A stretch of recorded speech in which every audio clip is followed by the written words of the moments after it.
How many of you are ministers here? Every time I get introduced, I feel I should lie down on the floor and cross my hands. These eulogies are wonderful. Thank you very much.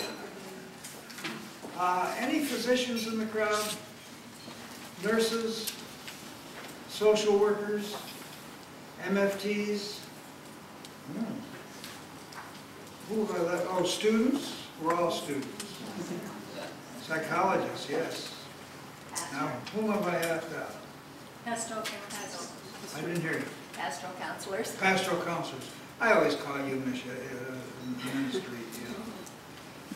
Leave anybody else out? Any police officers here? Good. Now, I'm a little scared. You look like a very hostile audience. And the reason I'm scared is that I don't want to talk down to anybody, but I'm going to do kind of a gradual, going from grade 1 to grade 12. I haven't gotten to high school yet. We'll see.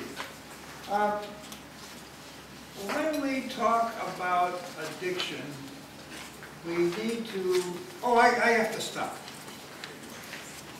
I have a peeve. May I share my peeve with you? How many of you do not believe that addiction is a disease? Come on, be honest. I see a hand.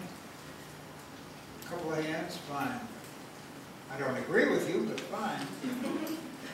If the rest of us feel that addiction is a disease, and I believe it's a brain disorder, and we'll talk about it in a few minutes. People have a disease are sick, right? Agree? Everybody, even you'd agree with that? People who have a disease are sick. Sick people are called patients, not clients. Now, I've been doing this for years, and I get these looks. I can't talk about patients. I'm not a physician or a nurse.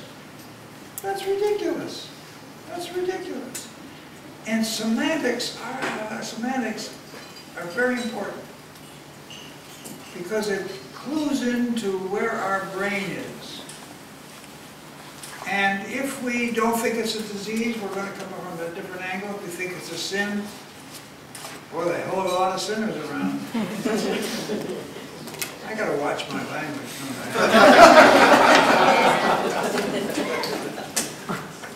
Well, let me just conclude that chapter, which is out of context. I believe that we make a mistake in calling patients clients. My attorney has clients.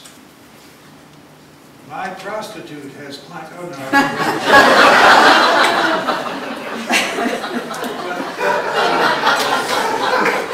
Let me off here, will you? I'm in real trouble. If I can't have fun today, I'm not, but I'm quite serious about these are really patients. Now, this next slide is not original. Not working here. Here's the process of getting hooked. The drugs are fun. I mean, I'm sure nobody in this room has ever had a drink of alcohol. Oh, it's the second misnomer I've made today. The drugs work. The buzz is nice. The relaxation is great. I always want to drink before I start this thing, but you know, then we have some problems from it. Come on, problems. And this is where we begin to get into trouble. And finally, all we have is our problems. The fun is overwhelmed. Now, here is an important aspect of what I'm going to be talking about for the next 3 hours. Scared you, didn't I? Addiction, the ABCs as I see it, We have a compulsion to use. We have a compulsion to use.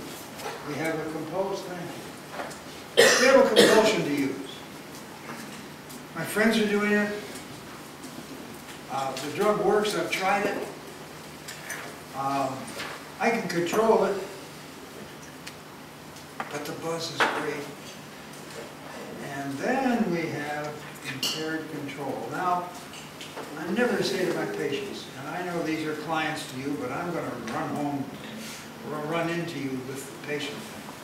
Never say to my patients, we've lost control. That's a very negative thing. Very sad. Because they haven't lost it. They have impaired control. And there's a big difference. And every time they drink, they don't get drunk, but every time they drink, they don't not get drunk. I just get a little buzz from one line of Coke,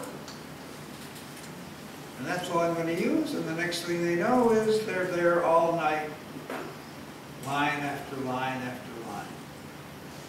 And then we have consequences.